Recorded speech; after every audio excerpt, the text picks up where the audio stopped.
kita dari kelompok 1 ingin mempresentasikan materi bahasa Indonesia tentang ragam dan laras bahasa. Lanjut.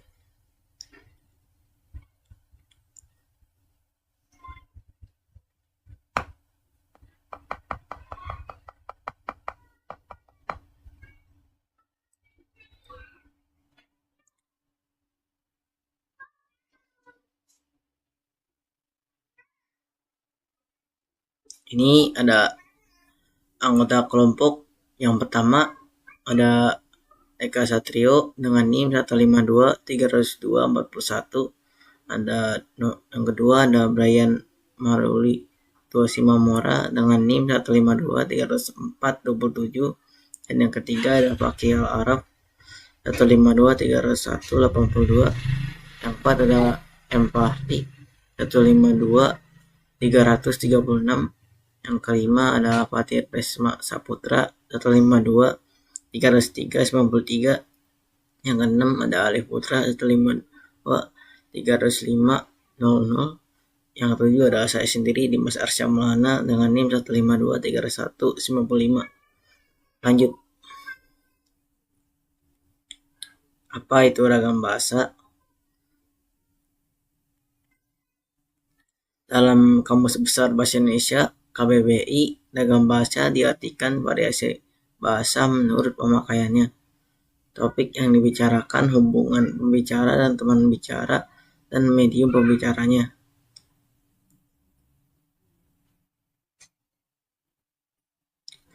Pengertian ragam bahasa ini dalam berkomunikasi perlu memperhatikan aspek. Yang pertama, situasi yang dihadapi. Kedua, permasalahan yang hendak disampaikan. Ketiga, latar belakang yang pendengar atau pembaca yang dituju. Keempat, medium atau sarana bahasa yang digunakan. Lanjut.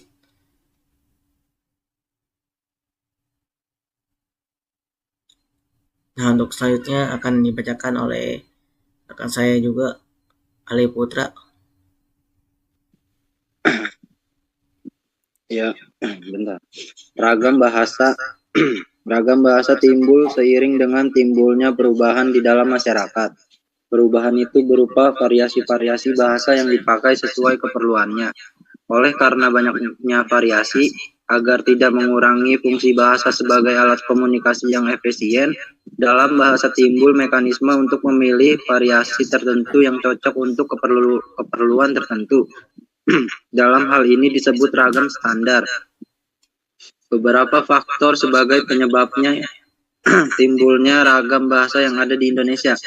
Yang pertama, satu, faktor budaya. Yang kedua, faktor sejarah. Yang ketiga, faktor perbedaan. Ada beberapa jenis ragam bahasa yang perlu kita pahami, yaitu satu, ragam bahasa berdasarkan cara penuturan berdasarkan cara pandang penutur.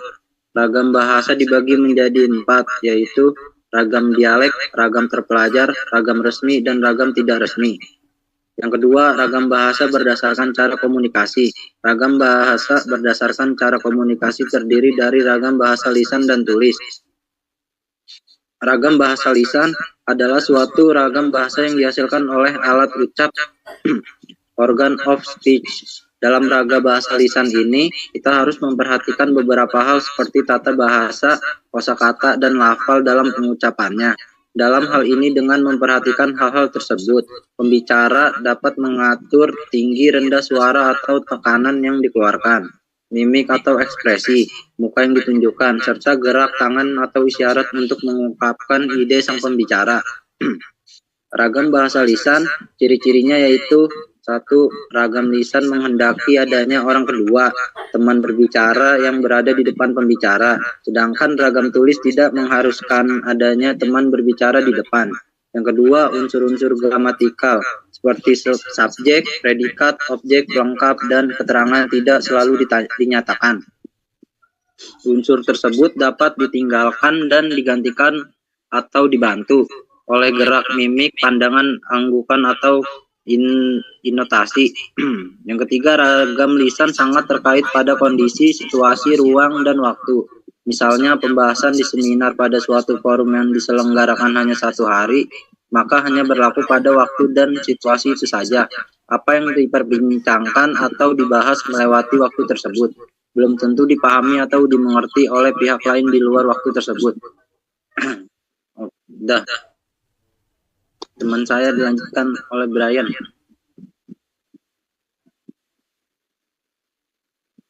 Brian. Oke.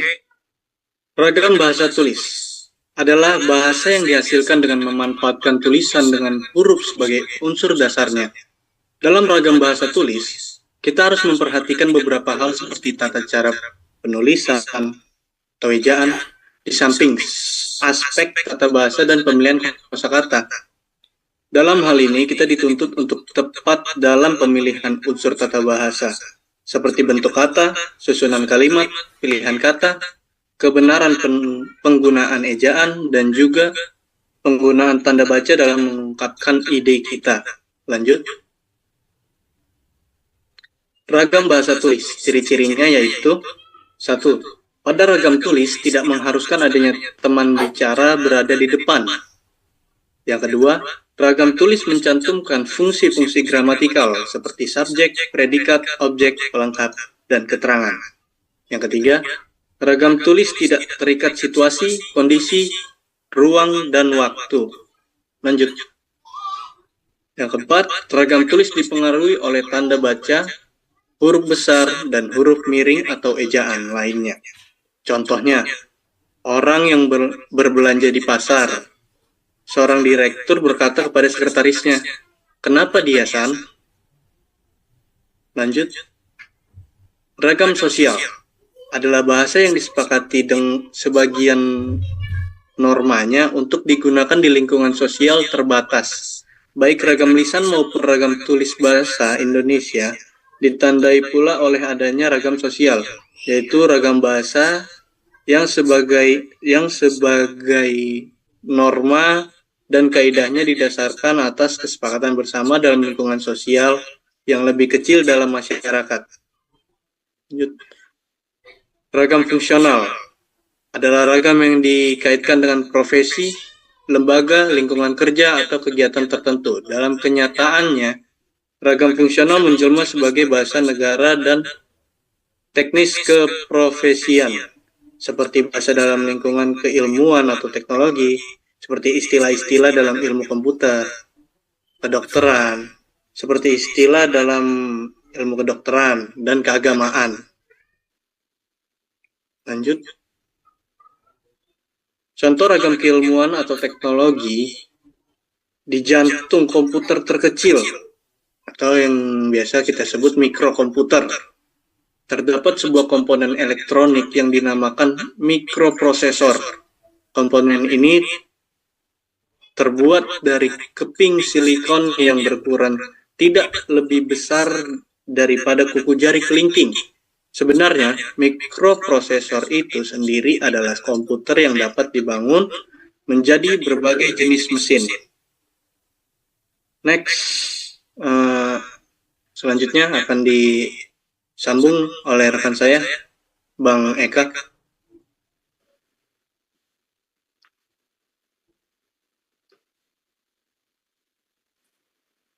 Oke, contoh ragam kedokteran. Kita mengenal dua macam diabetes, yaitu diabetes insipidus dan diabetes mellitus. Diabetes insipidus disebabkan oleh kekurangan hormon antidiuretik diproduksi oleh kelenjar pituitaria yang berada di dasar otak, sehingga kita mengeluarkan urin terus atau kencing saja. Pada diabetes mellitus, yang kurang adalah hormon insulin yang dihasilkan oleh kelenjar pankreas yang berada di bawah hati. Dengan kurangnya insulin ini, metabolisme gula terganggu sehingga sebagian tidak bisa diubah menjadi bahan yang bisa dibakar untuk menghasilkan tenaga, atau perubahan tersebut tidak sempurna.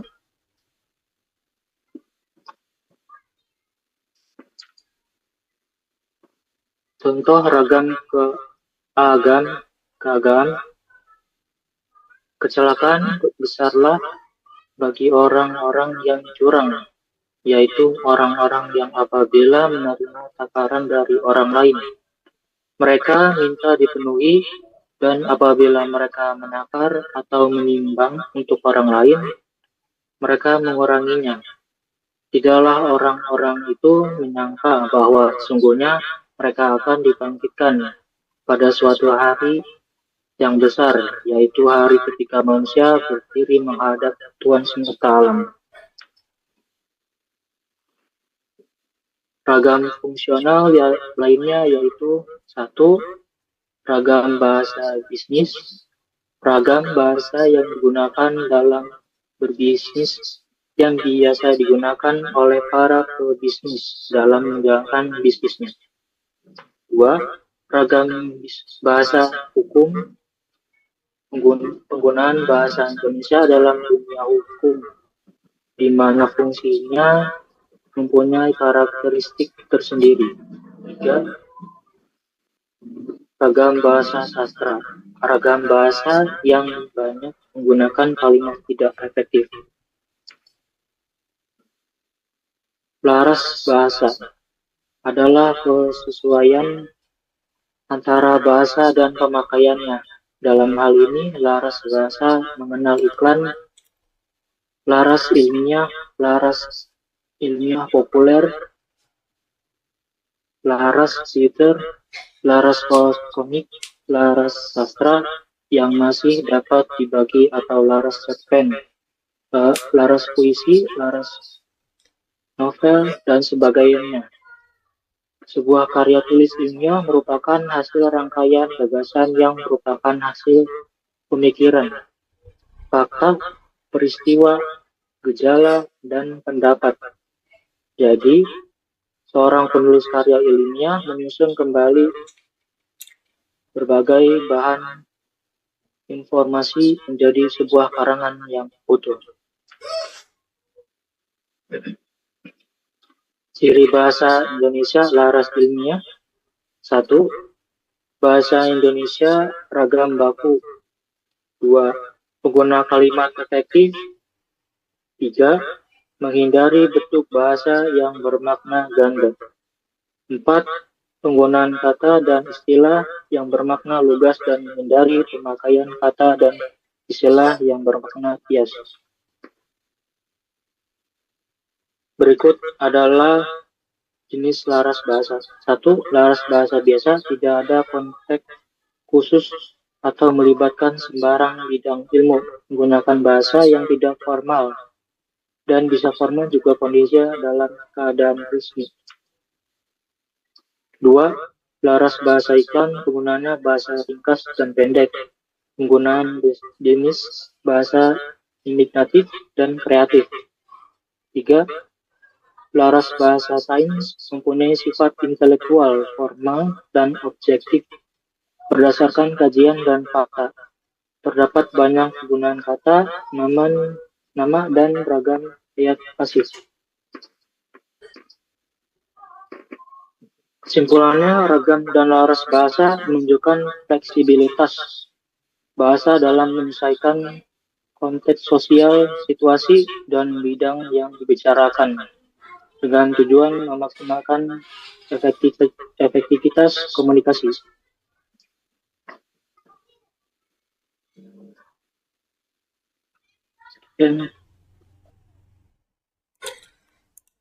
Ya, sekian untuk presentasi kita untuk materi ragam dan laras bahasa.